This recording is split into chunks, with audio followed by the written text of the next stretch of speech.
તમારું શું હશે? ટોટલ નીટ હશે. અહીંયા લખી દઉં છું. એની અંદર આપણે 2 ડિવિઝન કરીએ, 360 એન્ડ 360. હું માર્ક્સનું રિવિઝન કરું છું. અહીંયા તમારી પાસે બે કોમ્બો, એક 720 માર્ક્સ હશે, એની અંદર 360 એન્ડ 360. ઓકે, 360ની અંદર ખાલી તમારું હશે બાયોલોજી. યાદ રાખજો, આ છે તમારો ગોલ મેઇન, કે તમે લોકો શું ભણો છો, બરાબર. ફિઝિક્સ હશે, કેમેસ્ટ્રી હશે અને તમારું બાયોલોજી હશે. તમારું નીટ છે, જેના આધારે તમારું ફ્યુચર નક્કી થવાનું છે. આ છે તમારો એમ ને તમારો ગોલ, કે તમારે અહીંયા સુધી રીચ થવાનું છે તમારા કેપેસિટી પ્રમાણે, બરાબર. પણ આ બાયોલોજી તમારે કેટલા માર્ક્સનું પૂછાવાનું છે? 360. એટલા માટે તમારા માટે બહુ ઇમ્પોર્ટન્ટ રહેશે કે હાફ ઓફ ધ વસ્તુ કેના સાથે રિલેટેડ છે? બાયોલોજી સાથે. જો ઘણા બધા સ્ટુડન્ટ એવું કહેતા હોય કે 11 સાયન્સનો મેડમ લોકલ છે, બરાબર. 11 સાયન્સની અંદર આપણે કઈ બોર્ડની એક્ઝામ તો આપવાની નથી. તો બિલકુલ રોંગ વસ્તુ છે કે તમારી 11 સાયન્સની અંદર બોર્ડની એક્ઝામ નથી આપવાની, પણ જે તમારું નીટ છે એ બરાબર 11th અને શું હશે? 12th. એટલે કોઈ દિવસ મોઢામાંથી એવો શબ્દ આપણા મોઢામાંથી ન નીકળવો જોઈએ કે 11th આપણું લોકલ છે અને 12th છે એની અંદરથી જ બાયોલોજી આવશે. લોકો છે ને બાયોલોજી ઉપર ભાર કરાવડાવતા હોય, પણ એનું મુખ્ય કારણ શું છે કે તમે બોર્ડની એક્ઝામ કયા સબ્જેક્ટ મીન્સ કે કયા સ્ટાન્ડર્ડની અંદર આપશો? 12th ની અંદર. એટલા માટે અધરવાઇઝ તમારા માટે શું ઇમ્પોર્ટન્ટ બની રહેવાનું છે? 11th અને 12th બંને. ઓકે, જો ક્લિયર થઈ ગયું બાયોલોજી. એક તો છે ને, એક વસ્તુ ધ્યાનમાં રાખજો તમે, કે જ્યારે તમે મારી પાસે ભણો તો સમ ઓફ ધ રૂલ્સ આપણે ચાલુ કર્યું છે આથી, હવે આપણે કન્ટિન્યુટીમાં જ ચાલવાનું છે. આપણે જ્યારે સામે સામે મળશું ત્યારે તો હું તમને કહીશ જ કે અમુક રૂલ્સ તમારે મારા ક્લાસમાં ફોલો કરવા પડશે કમ્પલસરી. જેમ કે ક્લાસ વર્ક બનાવવી. ક્લાસ વર્ક તમે મારા ક્લાસમાં બેઠા હોય તો ખાલી ફિઝિકલી નહીં પણ મેન્ટલી પણ તમારે પ્રેઝન્ટ રહેવું પડશે. એવું નહીં ચાલે કે છેલ્લો વ્યક્તિ છે એ ગમે તેમ કરતો હશે, પહેલા વ્યક્તિનું ધ્યાન નહીં હોય. હું 100% હું અહીંયા આવીશ અને 100% તમારે પણ શું રહેવાનું છે? મારી સામે રહેવાનું છે. That is the full and finally. હું ગમે ત્યારે વચ્ચેથી ઊભા રહીને પ્રશ્ન પૂછીશ કે આનું શું થાય, આનું શું થાય. ઇવન કે આજના લેક્ચરનું તમને એક લીટી પણ કાલે ન સમજાય ને તો આપણો ટોપિક આગળ ન વધવો જોઈએ. જ્યાં સુધી એક લીટી શું, એક શબ્દ ન સમજાય તો બીજે દિવસે આવીને તમારે મને પૂછવાનું કે મેડમ આનું શું કામ આમ થયું, આ કેવી રીતના આમ થયું. એટલે પહેલા તમારો ટાર્ગેટ નક્કી કરો કે શું કઈ વસ્તુ કઈ રીતના મેન્શન કરવાની છે, બરાબર. તમારા 720 માર્ક્સ એની અંદરથી તમારા 360 માર્ક્સને બાયોલોજીની આપણી ટીમ, બરાબર, કે તમે અને હું આપણા બંનેની ટીમ. પણ એ ક્યારે સક્સેસફુલ થાય કે જ્યારે ઘણા લોકો મને પૂછતા હોય, 6-7 વર્ષથી હું બાયોલોજી ભણાવું તો મને ઘણા પૂછતા હોય કે મેડમ બાયોલોજીની અંદર તો કે અમે તો અમુક વસ્તુ કહેતા હોય કે ગોખવું પડે, અમુક લોકો તો કહેતા બહુ ઇઝી હોય ફિઝિક્સ કેમેસ્ટ્રી કરતા. વસ્તુ સાવ જ તમારા મગજમાંથી કાઢી નાખજો. બાયોલોજી ઇઝી બિલકુલ નથી, પરંતુ તમે તમારું જ બોડી વિશે ભણો છો, તમે સજીવ વિશે જ ભણો છો, તો તમારા માટે બહુ જ ઇન્ટરેસ્ટિંગ બનવાનું છે. પણ એ ક્યારે? કે જ્યારે તમે ક્લાસની અંદર 100% રહેવાના છો ત્યારે. એટલે પહેલો મુદ્દો, જો તમારે બાયોલોજીની અંદર સારા માર્ક્સ લઈને આવવા હોય તો તમારે શું કરવું પડશે? ક્લાસની અંદર તમારું 100% આપવું પડશે. એટલે પહેલી વસ્તુ કે તમારે મારા ક્લાસની અંદર 100% બેસવું પડશે. અમે ડિસિપ્લિન ઇઝ વેરી ઇમ્પોર્ટન્ટ. તમને એમ થાય કે ઓય અમારા મેડમ તો અમારા જેવડા જ છે, અમારા જેવડા જ લાગે છે, તો હશે એ વસ્તુ તમે કાઢી જ નાખજો. ડિસિપ્લિન આપણા ક્લાસમાં પહેલા જ ઇમ્પોર્ટન્ટ રહેશે, બરાબર છે. એટલે એક વસ્તુ તમારા મગજમાં રાખજો 100% ક્લાસની અંદર. સેકન્ડ વસ્તુ, ક્લાસની અંદર તમારે કમ્પલસરી CW બનાવવાની છે. ઓકે, એક વસ્તુ હજી છે, તમારા રાઇટિંગ અને તમે જે વે ઓફ પ્રેઝન્ટેશન, કે તમે તમારું વર્કઆઉટ કેવી રીતના કરો છો, બરાબર. કે તમે લોકો કંઈક લખો છો, એક લીટી લખો છો, બે લીટી, જોજો તમે મારું ખુદનું બોર્ડ વર્ક જોજો. એની અંદર છે ને હું જે કરીશ ને એ જ તમને કહીશ કે તમારા ફોલો કરવાનું છે. અંડરલાઇન કરવી, કોઈ શબ્દ ઇમ્પોર્ટન્ટ આવતા હોય તો ડબલ ઇન્વર્ટેડ કોમામાં મૂકવા. બીજી વસ્તુ બાયોલોજીની અંદર સૌથી ઇમ્પોર્ટન્ટ મને લાગે ને તો ફિગર, બરાબર. ફિગર છે ને તમારે કમ્પલસરી, એટલે કે આપણે કઈ આકૃતિ તમારે કમ્પલસરી ડ્રો કરવી.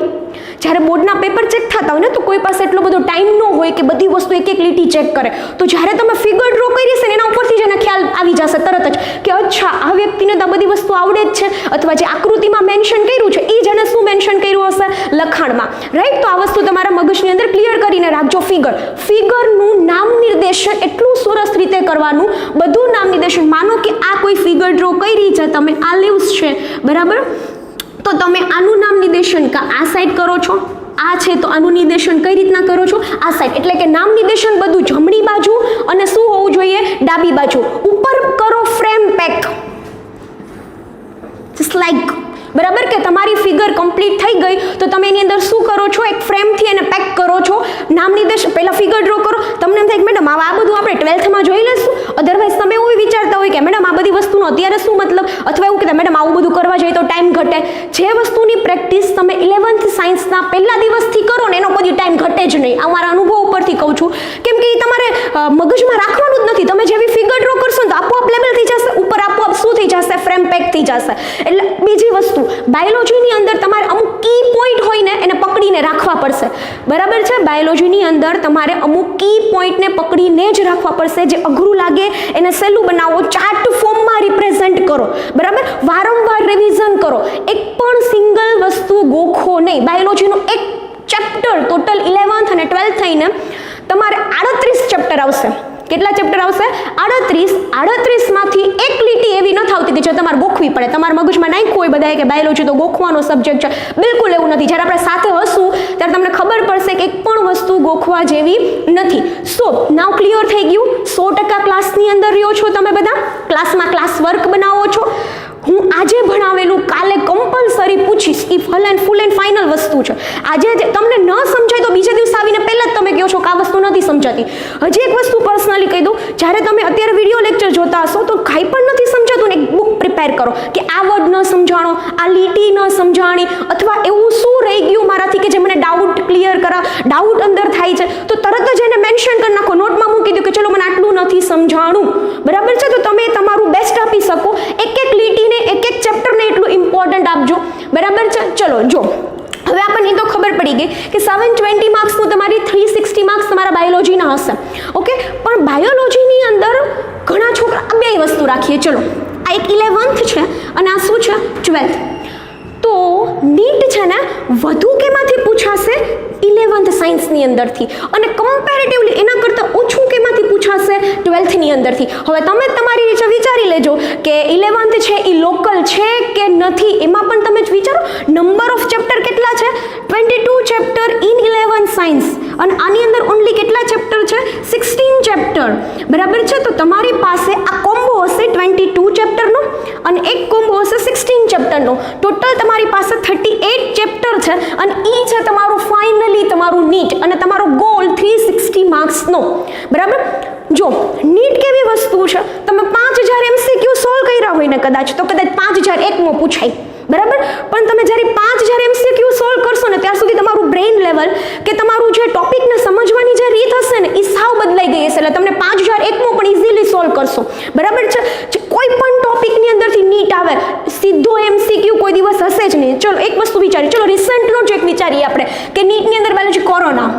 બરાબર, અત્યારે આપણે બધા સામે નથી અને એકબીજાથી અલગ છીએ. તમે મને વિડીયોની અંદર જોઈ રહ્યા છો તો એનું રીઝન એક શું છે? કોરોના. બરાબર, તો શું છે તમને ફ્યુચરમાં એવું બને કે તમે તમારી જ્યારે નીટની એક્ઝામ આપો ને ત્યારે શેના વિશે ક્વેશ્ચન પૂછાઈ શકે? કોરોના. તમે એમ કહો મેડમ કોરોના તો અત્યારે આવ્યો છે, એના વિશે થોડું પૂછાય, રિસન્ટ જ છે.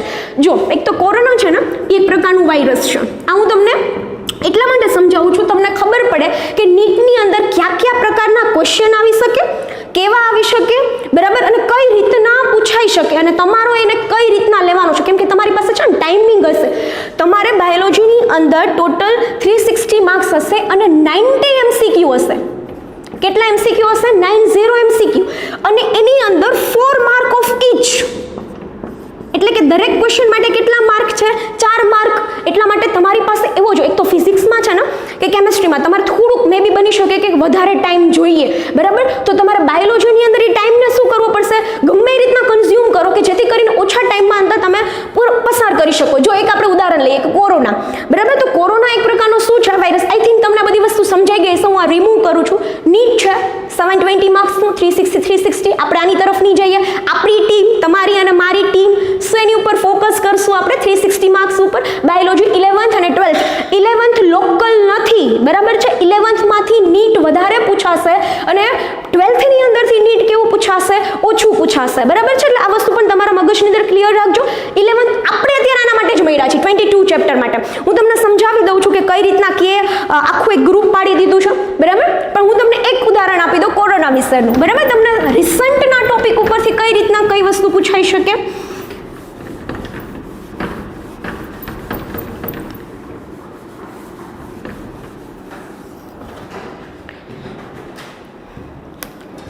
ચલો, તો કોરોના શું છે? એક પ્રકારનો વાયરસ. પ્રશ્ન એ છે કે વાયરસ શું એક સૂક્ષ્મ જીવ છે, તો એ શું સજીવ છે કે નિર્જીવ છે કે શું છે? બરાબર, તમારું 11 સાયન્સનું ચેપ્ટર નંબર 2 છે ને એની અંદર એને કહેશે કે વાયરસ છે ને એ સજીવ અને નિર્જીવ ને જોડતી કડી છે. મીન્સ કે કોઈક બે વસ્તુ છે કે એક છે લાઈવ અને એક છે નોન લિવિંગ થિંગ, એટલે કે એક છે સજીવ અને બીજું શું છે? નિર્જીવ. એ બંનેને કોઈક જોડે ને એ કોણ છે? વાયરસ. એ તોય તમને એમ થાય મેડમ એટલે કેવા શું માગો છો? સજીવ હોય કે નિર્જીવ હોય શું? બરાબર, એનો મતલબ કે વાયરસ જ્યારે કોઈના શરીરની અંદર નહીં હોય, કોઈના એટલે હું માનવની વાત તો બિલકુલ નથી કરતી, બરાબર, કે કોઈ પણ સજીવના શરીરની અંદર નથી ત્યારે એ કેવું છે? નિર્જીવ છે. બરાબર, અને જ્યારે એ કોઈ પણના શરીરની અંદર હશે ત્યારે એ કેવું છે? સજીવ. એટલે કે જ્યારે એને મલ્ટીપ્લાય થવું છે, એને પ્રજનન કરવું છે, એને એકની સંખ્યામાંથી બીજી સંખ્યા વધારવી છે, પછી એને ખુદને એનર્જીની જરૂર પડતી હોય, એ બધી વસ્તુ એ કરી શકશે. ક્યારે? કે જ્યારે એ કોઈ સજીવની અંદર હશે ત્યારે. એટલે કે એને કોની જરૂર પડે? હોસ્ટ સેલની, યજમાનની. ગુજરાતીમાં એને શું કહેવાય? યજમાન. કે એને જો જીવવું હોય અથવા એને આગળ વધવું હોય તો એને કોની જરૂર પડશે? યજમાનની જરૂર પડશે. ઓકે, કોરોના વાયરસ તો અત્યારે આવ્યો છે, એક વાયરસ છે. પહેલા તો તમને કીધું એક વાયરસ નથી. કોરોના છે ને ઇઝ ધેટ ગ્રુપ. એક શું છે? એક સમૂહ છે. બરાબર, એની અંદર કેટલાય વાયરસ છે, કેટલાય. તમે લોકો જ્યારે બેક્ટેરિયા ભણશો, જેમ કે તમે ઇકોલાઈ બેક્ટેરિયા વારંવાર સાંભળ્યું હોય છે, બરાબર, પણ ઇકોલાઈ બેક્ટેરિયા છે ને એ એક ગ્રુપ જ છે. એની અંદર કેટલાય બેક્ટેરિયા આવતા હોય, સ્ટ્રેન હોય એની અલગ અલગ. એવી રીતના વાયરસ છે ને એ શું છે? કોરોના વાયરસ એક ગ્રુપ છે જે શું કરે છે? ઘણા બધા વાયરસ છે એની અંદર સમાવેશ કરતું હોય. જો એની 4 કેટેગરી છે, 1 2 3 4, એટલે કે એની આલ્ફા, બીટા, ગેમા અને ડેલ્ટા, આવી 4 એની કેટેગરી છે. બધાનું એક છે ને, પહેલાં તો કોરોના નામ શું કામ પડ્યું? જ્યારે છે ને એનું સ્ટ્રક્ચર માઇક્રોસ્કોપની અંદર સ્ટડી કરવામાં આવ્યું. એક તો છે ને સિમ્પલ માઇક્રોસ્કોપમાં તમને કોઈ દિવસ વાયરસ દેખાય જ નહીં, વેરી સ્મોલ, કે જેમાં અંદરથી બેક્ટેરિયા પસાર ન થઈ શકતા, પસાર થઈ જતા હોય ને એની અંદર કોઈ વાયરસ પસાર ન થઈ શકે. એટલે એટલું ફિલ્ટર કરીએ ને આપણે, મોટા કાંકરા હોય, નાના કાંકરા હોય, ફિલ્ટર પેપર હોય, એવી રીતના એની અંદરથી કોઈ દિવસ વાયરસ પસાર ન થાય, જેની અંદરથી કોણ પસાર થઈ ગયું હોય? બેક્ટેરિયા પસાર થઈ ગયા હોય, એવી રીતના. તો એની ઉપર તમે સ્ટ્રક્ચર જોશો ને, જ્યારે કોઈ પણ પ્રકારના વાયરસનું સ્ટ્રક્ચર, ખાસ કરીને હું અત્યારે કોરોનાની વાત કરું છું, તો તમને છે ને આવા સ્પાઇક દેખાશે. શું દેખાશે? આવા સ્પાઇક. કેમ? કોઈ મુગટ ના પહેરો હોય એ ટાઈપનું ક્રાઉડ, એના ઉપરથી એનું નામ શું રાખી દીધું? કોરોના. તમને પૂછી શકે કોઈ એક્ઝામની અંદર કે કોરોના છે એ ગ્રુપ છે, એની અંદર કયા કયા પ્રકારના કેટેગરીઝ આવે છે? તો આલ્ફા, બીટા, ગેમા અને ડેલ્ટા. તો શું આ પહેલી વખત આવ્યો? બિલકુલ નહીં. 1960ની અંદરથી જ આ વાયરસ ઓલરેડી અવેલેબલ છે જ. બરાબર, એનું શોધ હ્યુમનની અંદર, પ્રાણીની અંદર તો બહુ પહેલેથી હતું, પણ હ્યુમન બોડીની અંદર એ ક્યારથી આવ્યું? 1916ની અંદર, એટલે કે 1960ની અંદર પહેલી વખત આ શું થયું? વાયરસ છે એ તમને જોવા મળ્યો, આઈડેન્ટિફાઈ કર્યો અમુક સાયન્ટિસ્ટે. બરાબર છે, પણ યાદ રાખજો એની ખૂબી શું છે? એનિમલમાંથી હંમેશા ટ્રાન્સફર થઈને કેની અંદર આવ્યો? હ્યુમનની અંદર. અને સૌથી મહત્વની વસ્તુ છે કે એ હંમેશા શું કરશે? હ્યુમન બોડીને ઇફેક્ટ કરશે. અને શ્વસન સંબંધિત રોગ છે.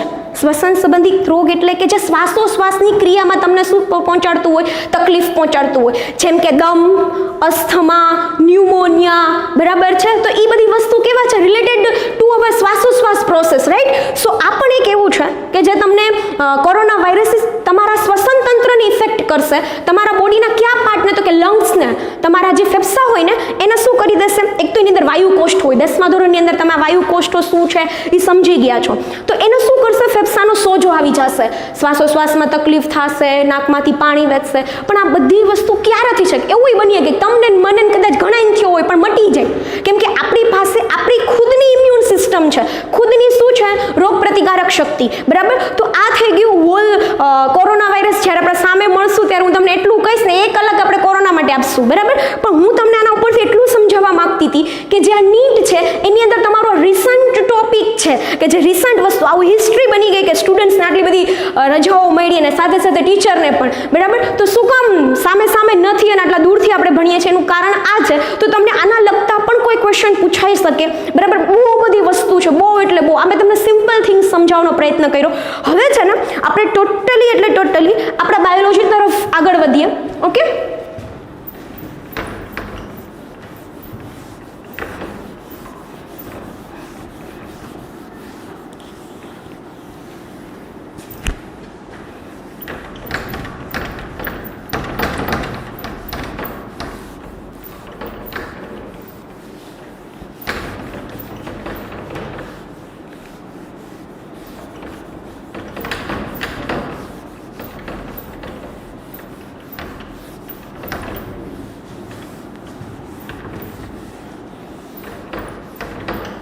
સારું. ચલો, એક વસ્તુ તમારા મગજની અંદર રાખજો. 11th સાયન્સના બાયોલોજીની અંદર ટોટલ કેટલા ચેપ્ટર આવે છે?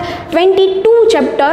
જેને છે ને એક છે ને મગજમાં બીજી વસ્તુ રાખજો, ગોલ તમારો. હા, 22 ચેપ્ટર, બટ એકનો એક છે ને વેઇટેજ હોય ચેપ્ટરમાંથી, કે આ ચેપ્ટરમાંથી આટલું પૂછાવાની શક્યતાઓ છે, આટલા માર્ક્સનું પૂછાવાની શક્યતા છે. અને હંમેશા એવી રીતના જ મહેનત કરવાની. તમે 10 કલાક મહેનત કરો તો એનું કોઈ જ મહત્વ નથી જ્યાં સુધી તમે સ્માર્ટ વર્ક નહીં કરો ત્યાં સુધી. ઓકે, ચલો, બાયોલોજીની અંદર આખા 11 સાયન્સના બાયોલોજીની છે ને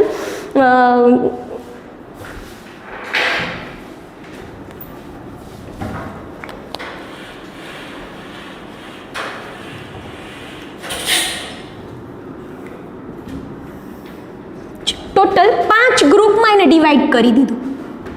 11 સાયન્સના આખા બાયોલોજીને કેટલા ગ્રુપમાં વહેંચી દીધું? 5 ગ્રુપની અંદર. ઓકે, પહેલું છે સજીવ વિશ્વમાં વિવિધતા. પ્લીઝ નોટ ડાઉન કરજો મારી સાથે, જેથી કરીને તમને સમજાઈ જાય કે ક્યાં તમારું બાયોલોજી શું છે. તમારું પહેલું ગ્રુપ કયું છે? સજીવ વિશ્વમાં વિવિધતા. સેકન્ડ વન છે પ્રાણીઓ અને વનસ્પતિના રચનાત્મક આયોજન. થર્ડ વન છે કોષ, રચના અને કાર્ય. ઓકે, નાઉ ફોર્થ વન તમારું જે ગ્રુપ કર્યું છે એ વનસ્પતિ દેહધર્મ વિદ્યા.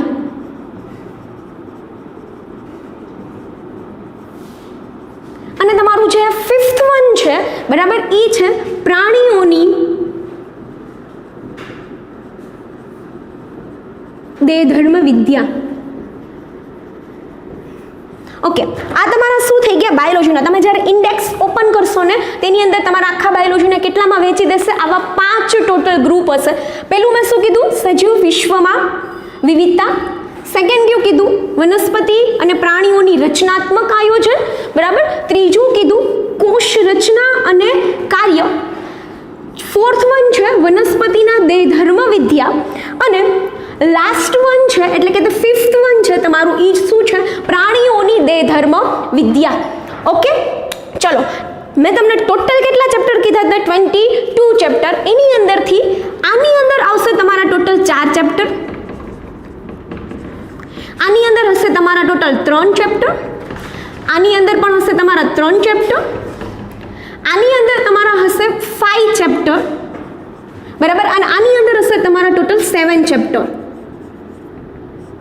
ઓકે, કેલ્ક્યુલેશન કરજો. એક ગ્રુપ ડિવાઈડ કર્યું આપણે. ટોટલ તમારા 22 ચેપ્ટર છે. પહેલો જે આખું ગ્રુપ છે એની અંદર ટોટલ કેટલા ચેપ્ટર આવ્યા? 4. બીજાની અંદર કેટલા આવ્યા? 3. ત્રીજાની અંદર કેટલા આવ્યા? 3 ચેપ્ટર. ફોર્થ ગ્રુપ પાડ્યું એની અંદર ટોટલ 5 ચેપ્ટર. અને પ્રાણીની દેહધર્મ વિદ્યા એટલે ટોટલ કેટલા ચેપ્ટર આવ્યા? 7. આનો કોમ્બો કરશો એટલે કેટલા આવશે? Total 22 chapter in your 11 science. This is your goal કે તમારે આની અંદરથી એક લીટી, એક શબ્દ, એક વસ્તુને બહુ જ સરસ રીતે સમજવાની છે, ગોખવાનું નથી, બરાબર. આપણે જ્યાં સુધી નહીં સમજાય ત્યાં સુધી એક ટોપિકને વારંવાર સમજશું. અત્યારથી જ નોટ પ્રિપેર કરી લો, ડાઉટ નોટ, બરાબર, કે જેની અંદર મને આ વસ્તુ સમજાણી નહીં. સો આ વસ્તુ થઈ ગઈ તમારું બાયોલોજી 11th સાયન્સ, રાઈટ. અહીંયા જ આપણે મૂકી દઈએ. આ તમારો અને મારો બંનેનો goal. 11 science biology total 5 grouping કર્યું આપણે.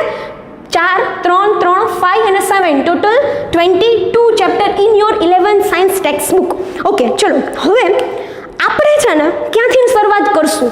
તો આપણે શરૂઆત કરશું આ ગ્રુપથી. કોષ, રચના અને કાર્ય. તમને ને પહેલેથી એવી હેબિટ હોય, કેવી હેબિટ કે તમને લોકોને પહેલેથી એવું જ કરે કે ચેપ્ટર નંબર 1 પહેલા ચાલુ કરો, પછી ચેપ્ટર નંબર 2 ચાલુ કરો, ચેપ્ટર નંબર 3 ચાલુ કરો, રાઈટ? પણ આપણે એવું નથી. આપણે તમારા ટેક્સ્ટ બુકનું ત્રીજો કોમ્બો હશે કોષ, રચના અને કાર્ય, જેની અંદર ટોટલ કેટલા ચેપ્ટર આવે છે? 3 ચેપ્ટર. હું સમજાવું શું કામ આપણે પહેલા કોષની વાત કરશું, બરાબર? પણ આઈ થિંક તમને તમારું બાયોલોજી 11 સાયન્સનું શું છે અને એની ઇન્ડેક્સ શું છે એ તમને ખબર પડી ગઈ હશે. ઓકે, ચલો.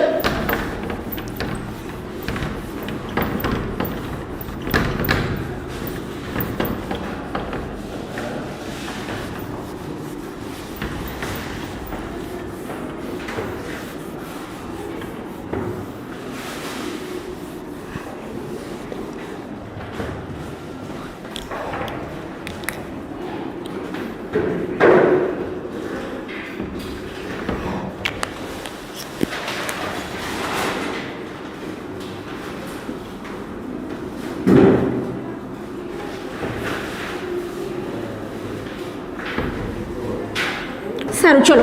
તમારું ગ્રુપ ત્રીજું છે એ ચાલુ ક્યાંથી થશે? તો કે ચેપ્ટર નંબર 8 થી. તમારું 1 to 7 ચેપ્ટર છે ને એ કેની અંદર આવશે? ગ્રુપ 1 અને ગ્રુપ 2 ની અંદરથી. તો તમારું ચેપ્ટર નંબર 8 કોષ, જીવનનો એકમ, બરાબર છે, એ ચાલુ થશે તમારું 8મું ચેપ્ટર. ઓકે, શું કામ આપણે પહેલું ચેપ્ટર ન લીધું? તો છે ને પહેલા ચેપ્ટરની અંદર શું આવશે? સજીવ. પણ સજીવ કેનો બનેલો હોય? તો કે કોષનો. તો આપણે પહેલા શરૂઆત કેનાથી કરશું? કોષથી. કે કોષ શું છે, કઈ રીતના કોષની રચના થઈ હોય, કઈ રીતના ઇમ્પોર્ટન્ટ છે પ્રાણીઓ માટે, વનસ્પતિ માટે કે સજીવ માટે. ઓકે, ચલો હવે શરૂઆત કરીએ છીએ આપણે ચેપ્ટર નંબર 8 કોષ, જીવનનો એકમ. જ્યારે તમે કોઈ પણ પ્રકારનું નવું ચેપ્ટર સમજો ને ત્યારે એક વસ્તુ યાદ રાખવાની, એનું ટાઇટલ છે ને એને સરખી રીતે સમજી લેવાનું. કેમ? નહીંતર તો ગુજરાત બોર્ડવાળા તો એવું જ મૂકત ને, ચેપ્ટર નંબર 1, 2, 3, 4 એવું નથી કર્યું. દરેકનું શુંમાં આપ્યું? નામ આપ્યું. તો જ્યારે તમને કોઈ પણ ચેપ્ટરનું નામ ક્લિયરલી ખબર પડી જશે અથવા એ ચેપ્ટરનું જે ટાઇટલ ટ્રેક છે ને એ ખબર પડી જાય ને એટલે તમને આખું ચેપ્ટર સમજાઈ જાય કે આ ચેપ્ટરની અંદર તમારે શેમાં, કઈ દુનિયામાં વહી જવાનું છે? કોષની દુનિયામાં જવાનું છે, બરાબર છે? જ્યાં સુધી તમને એનું ટાઇટલ ટ્રેક ન ખબર, હું છે ને મારા દરેક ચેપ્ટરની અંદર 5 મિનિટ ખાલી તમને શેમાં આપીશ? એનું ટાઇટલ સમજાવવામાં. કેમ કે હું પર્સનલી એવું માનું છું, જ્યારે તમને એનું ટાઇટલ સમજાઈ જશે ને આખું ચેપ્ટર તમને સમજાઈ જશે. ઓકે, તો જુઓ, એક એક વર્ડને પકડવાનો છે. કોષ. કોષ કોને કહેવાય? તો આપણે વ્યાખ્યાયિત કરીએ. કોષ એ સજીવનો રચનાત્મક અને ક્રિયાત્મક એકમ છે. જો અત્યાર સુધી છે ને તમે મારી સામે હોય ને તો તમને હું કોષની વ્યાખ્યા પૂછત તો તમે લોકો શું સમજાશ? મને કે કોષ હોય ને મેડમ એનું આપણું શરીર બનેલું હોય. પછી ઘણા લોકો એમ કે આપણા જીવનનો મુખ્ય આધાર હોય ને કોષ હોય. But right now you are in 11th science, I mean in સાયન્સની અંદર તમારી ડેફિનેશન પણ થોડીક કેવી થઈ જશે? અપ લેવલની, બરાબર? તો અહીંયા આ વ્યાખ્યા છે તમારા વ્યવસ્થિત રીતે ગમે ત્યારે ચીટલો ભરીને પૂછે ને કે કોષની વ્યાખ્યા બોલો, બરાબર? તો ફટાફટ તમારા માઇન્ડની અંદર આ ડેફિનેશન આ જ આવવી જોઈએ, બીજી એક કોઈ ડેફિનેશન ન આવવી જોઈએ. કોષ એ સજીવનો કેવો છે? રચનાત્મક અને ક્રિયાત્મક એકમ. તમે હે ને સરખી રીતે આને જોશો ને તો બે વર્ડ છે અહીંયા જે સાવ અલગ હોય એવા. ક્યાં દેખાય છે તમને? એક તો છે ભાઈ આ રચનાત્મક અને બીજો વર્ડ કયો છે? ક્રિયાત્મક. હું પર્સનલી એવું માનું છું કે દરેક છે ને કીવર્ડ પકડવાના. આખી વ્યાખ્યામાં મને બે જ કીવર્ડ દેખાય છે. એક છે એ રચનાત્મક છે અને બીજો કયો વર્ડ છે? ક્રિયાત્મક. તો સમજો તમારા હિસાબથી રચનાત્મક એટલે શું થાય? તો કે રચનાત્મક એટલે કે તમે કયો તો કે દેખાવ, બંધારણ, બરાબર, એની રચના, આ બધી વસ્તુ સેલ્ફ ઇન્ડિકેટ કરે છે. શું? એની રચના. ક્લિયર? ઓકે, ચલો હવે બીજી વસ્તુ ક્રિયાત્મક. તો ક્રિયાત્મક એટલે શું થાય? એનું કાર્ય. ક્રિયાત્મક એટલે શું થાય? એનું કાર્ય. હજી એક વખત કહું છું, તમારું ચેપ્ટર નંબર 8 શું કહે છે? કોષ, જીવનનો એકમ. પહેલા તો તમને કોષ શું છે એ જ આવડતું હોવું જોઈએ. તો મેં તમને આ વ્યાખ્યાયિત કર્યું, મેં તમને પહેલા કીધું છે, હું ખુદ અંડરલાઈન કરીશ, દરેક વર્ડની ઉપર ઇન્વર્ટેડ કોમામાં મૂકીશ. તમારે પણ આ જ જ વસ્તુ કરવાની છે, અત્યારથી જ હેબિટ પાડવાની સારી સારી વસ્તુની. 11 સાયન્સના પહેલા દિવસથી 12 સાયન્સની અંદર તમારી આદતને પાડવાની જરૂર નથી, આપોઆપ એ બધી વસ્તુ થઈ જશે. ઓકે, તો અહીંયા કેટલા વર્ડ આવ્યા? 2, રચનાત્મક અને ક્રિયાત્મક. રચના એટલે શું થાય? દેખાવ, બંધારણ કે રચના, જે તમને બહારથી દેખાતું હોય એવું. અને જે તમને દેખાણું ને, જે રચના, એનું શું કાર્ય? કદાચ હજી ન સમજાય. ચલો એક ઉદાહરણ લઈએ આપણે. આ ઉદાહરણમાં લઈએ હૃદય. હૃદય છે એનો એક બંધારણ છે. બંધારણ એટલે કે તમે જો 10મા ધોરણની અંદર તમે સમજાજો કે હૃદય હોય એનો આકાર કેવો હોય, તો કે શંકુ આકાર.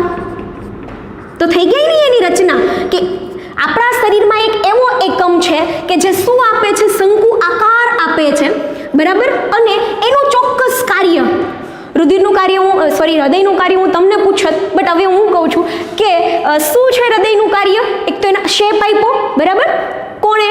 કોષે. બીજું એનું કાર્ય શું છે? તો કે રુધિરનું વહન કરાવવાનું. શું કાર્ય છે?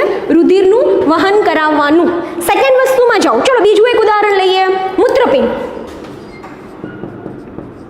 તો મૂત્રપિંડ છે એનો આકાર કેવો છે? તો કે મૂત્રપિંડ છે હંમેશા કેવો હશે? વાલ આકારનો, બીન શેપ, બરાબર. એક ચોક્કસ આકાર આપ્યો, ચોક્કસ રચના થઈ ગઈ, ચોક્કસ બંધારણ થઈ ગયું, ચોક્કસ દેખાવ થઈ ગયો, અને એનું ચોક્કસ કાર્ય મૂત્ર નિર્માણ કરવાનું. શું કાર્ય કરવાનું? મૂત્રનું નિર્માણ કરવાનું. ક્લિયર થાય છે ને? કોષ કેવો એકમ? રચનાત્મક અને ક્રિયાત્મક. બે વસ્તુ આવી જે સૌથી અલગ છે. રચનાત્મક એટલે દેખાવ, અને ક્રિયાત્મક એટલે કે જે રચના એને બનાવી એનું એને શું કરવાનું છે? કાર્ય. ઓકે, તો એનું ઉદાહરણ લઈએ હૃદય, કે આપણા શરીરમાં એક એવું ઇન્ટરનલ ઓર્ગન છે. કોણ? હૃદય. એનો ચોક્કસ પ્રકારનો શું આપ્યો એને? રચના એટલે કે આકાર. અને એનું શું કામ આપ્યું? રુધિરનું વહન, the distribution of the blood. આપણા શરીરની અંદર બધી જગ્યાએ ઘણા છોકરાઓને પૂછું હૃદયનું કાર્ય શું છે, તો એટલું ફુલિસેબલ આન્સર આપતા હોય કે હૃદયનું કાર્ય શું? તો કે હૃદયનું કાર્ય પંપ કરવાનું. પંપ કરવાનું સાચું, પણ બીજા એમ કે ધબકવાનું કાર્ય. એવું ધબકવું એ કોઈ કાર્ય છે? ધબકવું એ કાર્ય છે જ નહીં. કાર્ય શું છે? બધી જગ્યાએ બ્લડનું શું કરવાનું છે? ડિસ્ટ્રીબ્યુશન. બીજું ઉદાહરણ લઈએ, મૂત્રપિંડ. મૂત્રપિંડનો આકાર એટલે કે એનું શું આપી? રચના, અને એનું કાર્ય કરાવ્યું શું? મૂત્ર નિર્માણ. આ તો મેં ચલો એમના માપ્યા. આપણા બોડીનું ગમે એ ઓર્ગન લઈ લો ને તમે, એનો ચોક્કસ શેપ છે, just like my fingers and my hand, બરાબર. બધાની વચ્ચે શું છે? જગ્યા. કોઈ એવું હ્યુમન બીંગ છે ભાઈ તમારા ધ્યાનમાં કે એને ચોરસ ફિંગર હોય, બધી ગોળ ફિંગર હોય? નહીં હોય. કેમ?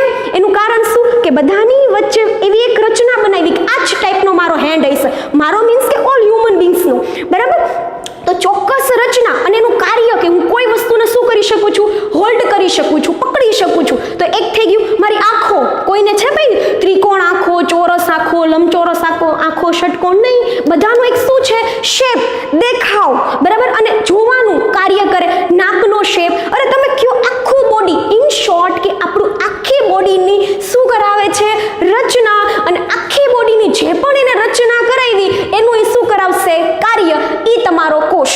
આનાથી વધારે વસ્તુ ડીપમાં કોઈ હોય જ ન શકે. રચનાત્મક અને ક્રિયાત્મક એકમ. આ થઈ ગઈ એની રચના, આ થઈ ગઈ એનું કાર્ય. તમને કોઈ વ્યક્તિ પૂછે એના ઉદાહરણ, તો આ તમારે સમજાવી દેવાનું રહેશે. આટલું આઈ હોપ સો કે તમારે ક્લિયર થઈ ગયું. આપણે થોડુંક આગળ વધીએ, બરાબર. કે કોષ છે એ શું છે?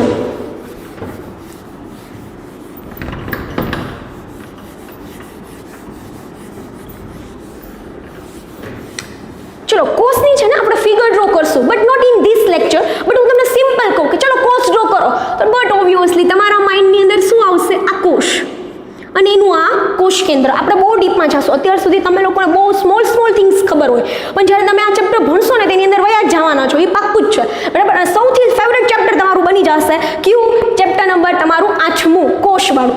આ તમારો કોષ. હવે છે ને કોષ પાસે કેપેસિટી છે કઈ? વિભાજન પામવાની. તો આ કોષ છે એ વિભાજન પામીને શું થઈ ગયું?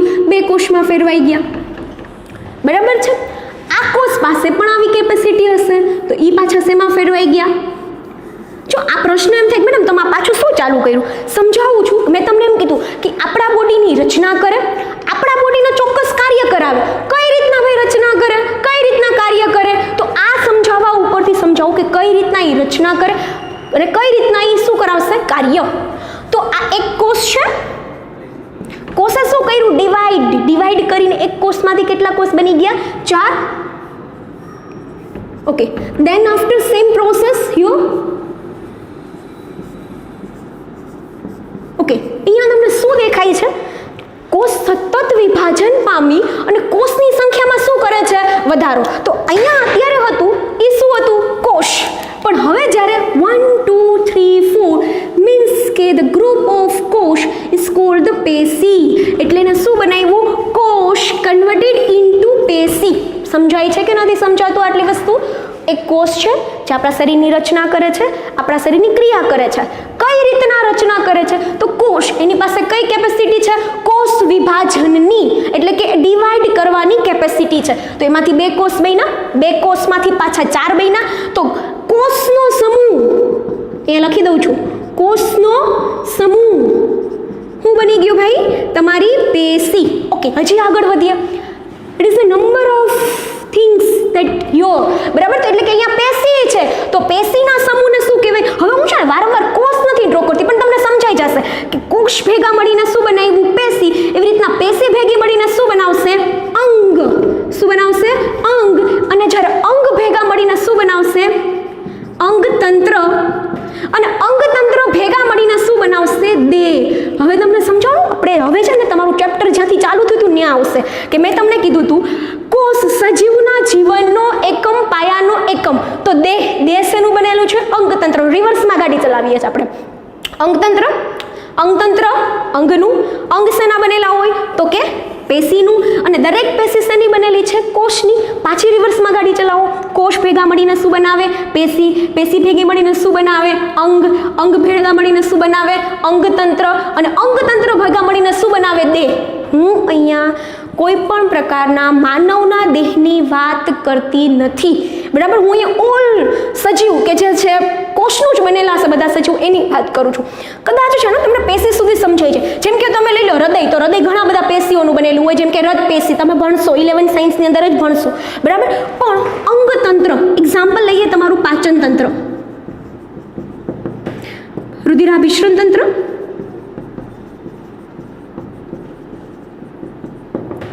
બરાબર? પ્રજનન તંત્ર, શ્વસન તંત્ર,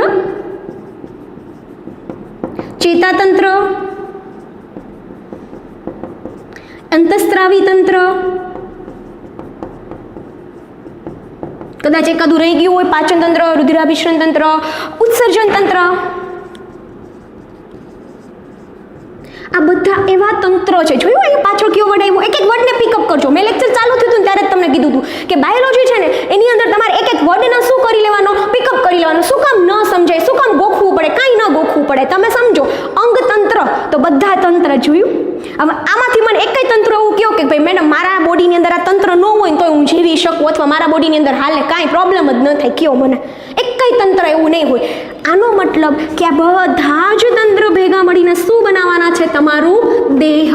એટલે આ તંત્ર કોના દ્વારા બન્યું? અંગ દ્વારા. ચલો હજી એક એક્ઝામ્પલ લઈએ. જેમ કે પાચન તંત્ર, અંગોનો સમૂહ, જેમ કે તમારું મુખ, અન્નનળી, કંઠનળી, જઠર, નાનું આંતરડું, મોટું આંતરડું, બરાબર? આ બધું કોની સાથે રિલેટેડ છે? પાચન તંત્ર. એ અંગ બની ગયું.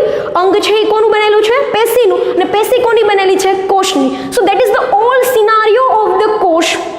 આજના દિવસ હું ફરીથી એક વખત તમને કહી દઉં, આખું તમને મેં નીટનું સમજાવ્યું, બહુ શોર્ટમાં સમજાવ્યું, બટ તમને છે ને ક્લિયર થઈ જાય કે તમારે 11 સાયન્સ છે ને એ લોકલ બિલકુલ નથી. તમારા માટે તમારું 11 સાયન્સ એટલું જ ઇમ્પોર્ટન્ટ છે જેટલું તમારું શું ઇમ્પોર્ટન્ટ છે? તમારું 12th. ઓકે, પછી તમને સમજાઈ જાય કે ટોટલ કેટલા MCQ આવવાના છે, 4 માર્કના હશે. રિસન્ટનો ટોપિક સમજાવવાનો પ્રયત્ન કરો કે તમને સમજાય કે કોરોના શું છે, આ છે, અથવા તમને કોઈ રિસન્ટ, મને તો આમ ખબર નહીં, અંદરથી ફિલિંગ આવે છે કે પૂછાશે એટલે આપણે થોડુંક કોરોના વિશે ફ્યુચરમાં જોશું વધારે પડતું, બરાબર? પણ વાયરસીસ વિશે પણ ભણશું. જો નીટની અંદર છે ને એક પ્રશ્ન વાયરસનો આવે ને આવે જ, 4 માર્કનો એક પ્રશ્ન આવે જ, બરાબર?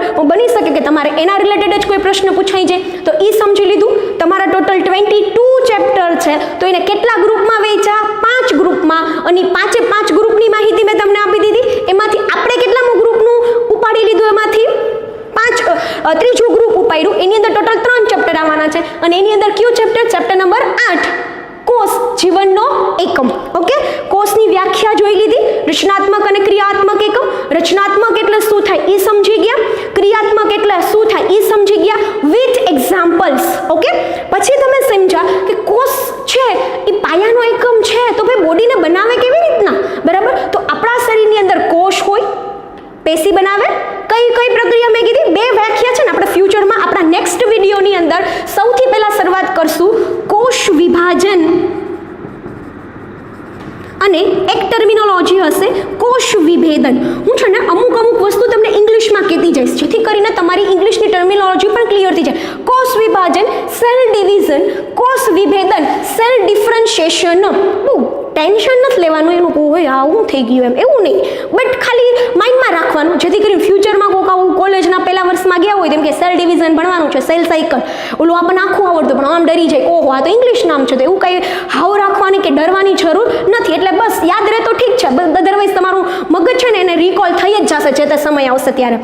આ બે ટર્મિનોલોજી આપણી પછી ભણવાના છીએ. પણ મને છે ને તમે વિચારજો, તમારા માટે આજે ક્વેશ્ચન માર્ક મૂકતી જાઉં છું. તમે તો મને કહેશો કે મેડમ આપણું બોડી કોષનું બનેલું હોય, કોષમાંથી પેશી બને, અંગ બને, અંગતંત્ર બને, દેહ બને. આ મેં તમને બધાના તંત્રની વાત કરી. પહેલો કોષ ક્યાંથી નહીં આવ્યો? આ દેટ ઇઝ માય ક્વેશ્ચન.